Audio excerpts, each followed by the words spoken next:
Namaskar. Halo anak-anak. Bagaimana kabar kalian pada pagi hari ini? Oke, Mister harapkan anak-anak selalu dalam keadaan sehat dan berbahagia selalu bersama keluarga tercinta. Bertemu lagi bersama Mister Wira di video pembelajaran bahasa Indonesia. Oke. Pada hari ini kita akan membahas materi lanjutan dari video Mister sebelumnya. Namun sebelum kita memulai pembelajaran hari ini, alangkah baiknya kita berdoa terlebih dahulu ya anak-anak. Berdoa dimulai. Dear God, please bless myself, my teachers, and my friends so we will understand the lesson that we will get today, dear God. Oke, setelah berdoa, kita lanjut nonton video pembahasan materi berikut ya. Bertemu lagi bersama Mister Vira.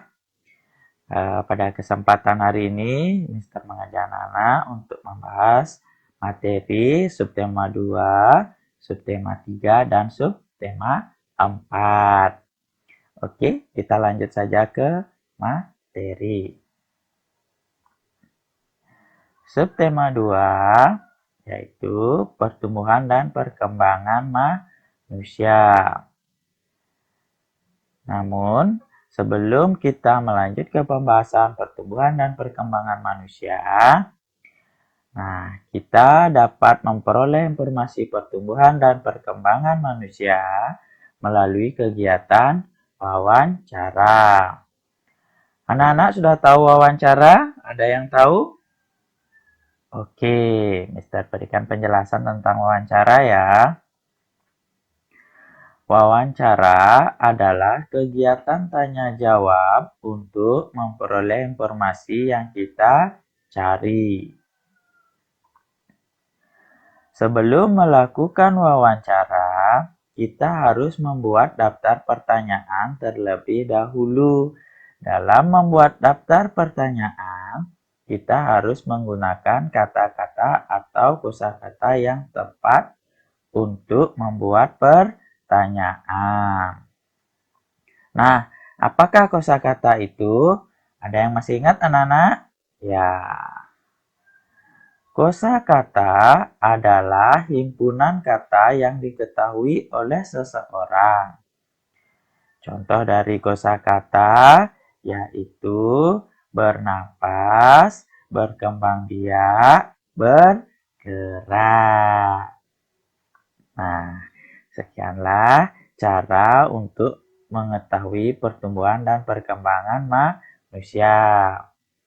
Selanjutnya, kita akan membahas pertumbuhan dan perkembangan manusia. Pertumbuhan dan perkembangan manusia. Yang pertama yaitu pertumbuhan adalah tumbuh dan mengalami perubahan bentuk dan ukurannya. Contoh pertumbuhan yaitu bertambah tinggi dan bertambah berat. Nah, pertumbuhan dan perkembangan manusia. Sekarang yang kedua ya, yaitu perkembangan manusia. Perkembangan manusia yaitu mengalami perubahan. Contohnya, bayi menjadi balita, balita menjadi anak-anak, anak-anak menjadi remaja, remaja menjadi dewasa. Nah, sekianlah pembahasan pertumbuhan dan perkembangan manusia. Kita lanjut ke pembahasan berikutnya ya anak-anak. Sekarang kita masuk kepada pembahasan subtema 3, yaitu pertumbuhan hewan. Apa sih itu pertumbuhan? Pertumbuhan hewan adalah perubahan bentuk dan ukurannya. Nah, dalam pertumbuhan hewan sering disebut dengan daur hidup. Apa itu daur hidup? Daur hidup adalah rangkaian tahapan yang dilalui suatu makhluk hidup mulai dari remaja sampai dewasa. Contohnya, lalat. Ya. Oke, kita mulai dari lalat dewasa. Lalat dewasa akan bertelur. Telur dari lalat dewasa akan menjadi larva. Setelah telur menjadi larva, maka telur akan berubah menjadi pupa. Setelah itu, pupa akan berubah menjadi lalat dewasa. Begitulah siklus daur hidup. Itulah yang disebut pertumbuhan hewan. Ada lagi anak-anak, yaitu daur hidup kupu-kupu. Kupu-kupu dewasa akan bertelur. Telur dari kupu-kupu dewasa akan menjadi ulat. Ulat dari telur kupu-kupu dewasa akan menjadi kepompong atau pupa. Setelah berubah menjadi kepompong dan pupa, akan menjadi kupu-kupu muda. Setelah menjadi kupu-kupu muda, maka akan berubah menjadi kupu-kupu dewasa. Selanjutnya ada kata ya anak-anak. Nah, mulai dari kata dewasa. Kata dewasa akan bertelur. Setelah kata dewasa bertelur, telur kata dewasa akan berubah menjadi berudu dan kecebong. Setelah berubah menjadi berudu dan kecebong, kata dewasa akan berubah menjadi kata muda yang berekor ya. Kata muda itu masih berekor ya anak-anak. Setelah dia berubah menjadi kata muda, dia akan berubah menjadi kata dewasa. Sudah tidak berekor lagi ya anak-anak. Nah, kita lanjut ke pembahasan berikutnya ya anak-anak. Kita lanjut ke pembahasan subtema 4, yaitu subtema terakhir pada tema 1. Pertumbuhan dan perkembangan tumbuhan. Pertumbuhan adalah perubahan bentuk dan ukurannya.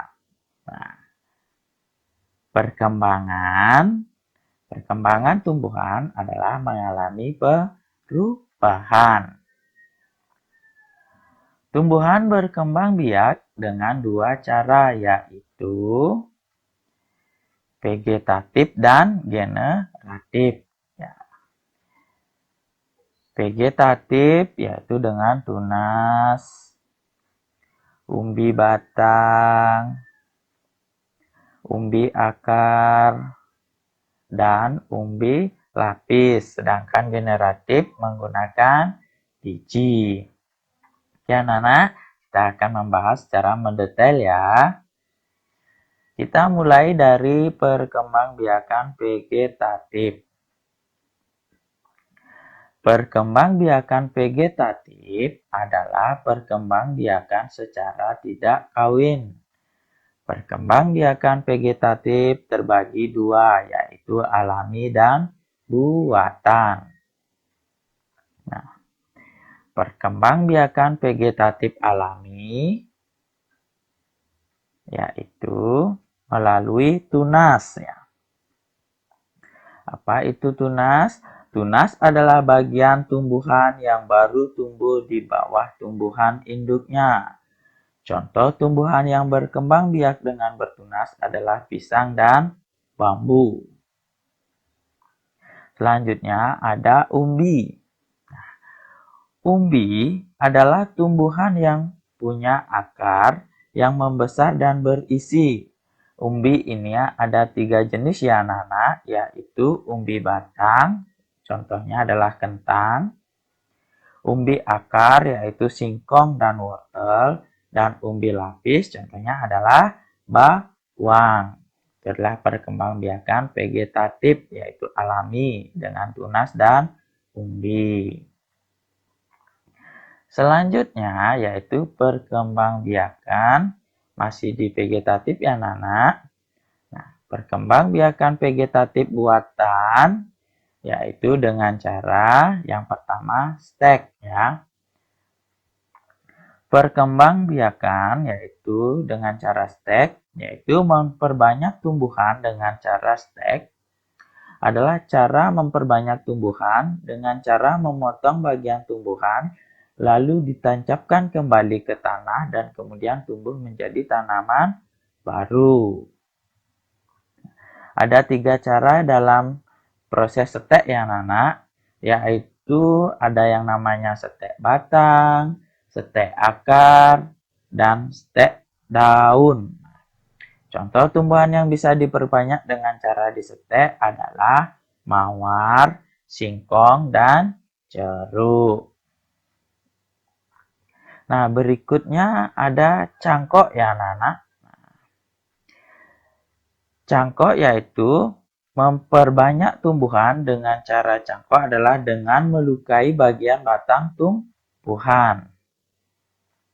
Setelah dilukai bagian batang tumbuhan, lalu bagian itu dibungkus tanah, kemudian ditutup rapat dengan plastik atau bawahan lainnya. Nah, pada bagian itu nanti akan tumbuh akar. Setelah tumbuh akar, bagian ini bisa dipotong dan ditanam kembali ya. Itulah proses mencangkok. Selanjutnya yaitu perkembangbiakan generatif. Perkembangbiakan generatif adalah perkembangbiakan tumbuhan secara kawin. Salah satu jenis tumbuhan yang berkembang biak dengan cara ini adalah tumbuhan berbiji. Alat perkembangbiakannya, alat perkembangbiakannya adalah bunga. Biji ini dihasilkan setelah terjadi penyerbukan pada bunga. Penyerbukan adalah peristiwa jatuhnya serbuk sari pada putik.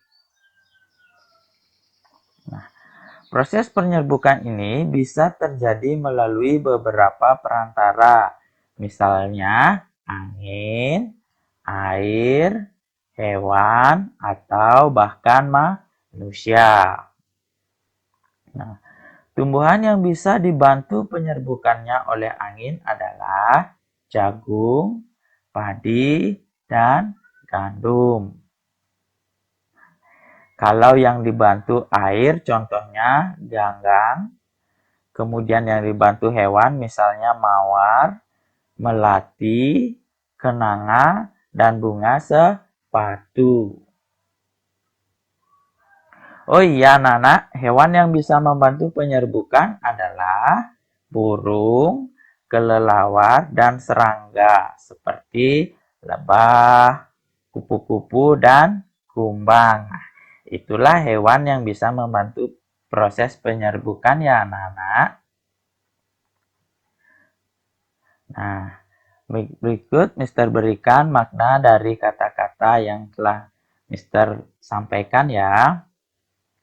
Yang pertama yaitu biji.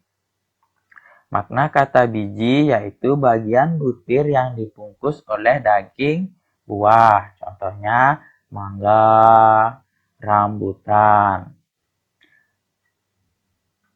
Nah, berikutnya adalah umbi.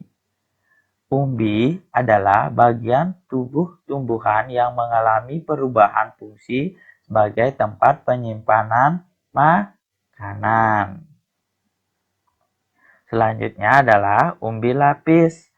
Umbi lapis adalah bagian batang di bawah permukaan tanah, sangat pendek dan makan. Umbi batang yaitu pangkal batang yang menjadi besar dan bisa dimakan. Umbi akar. Akar yang menjadi besar dan bisa dimakan.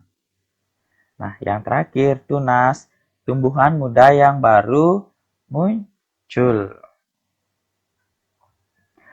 Ya Nana, sekianlah pembahasan pada video Mister hari ini. Atas perhatiannya, Mister mengucapkan terima kasih. Sudah selesai menonton video pembahasan materi pada hari ini anak-anak. Nah, jika anak-anak sudah selesai menonton video pembahasan materi yang Mister berikan pada hari ini, jika ada di antara anak-anak yang memiliki pertanyaan, bisa menulis di kolom komentar atau bisa mengirimkan pertanyaan melalui wali kelas kalian agar bisa disampaikan ke Mister. Oke, sekian dulu materi pembelajaran pada hari ini anak-anak. Sampai bertemu di video pembelajaran Mister yang berikutnya. Bye. Namaskar.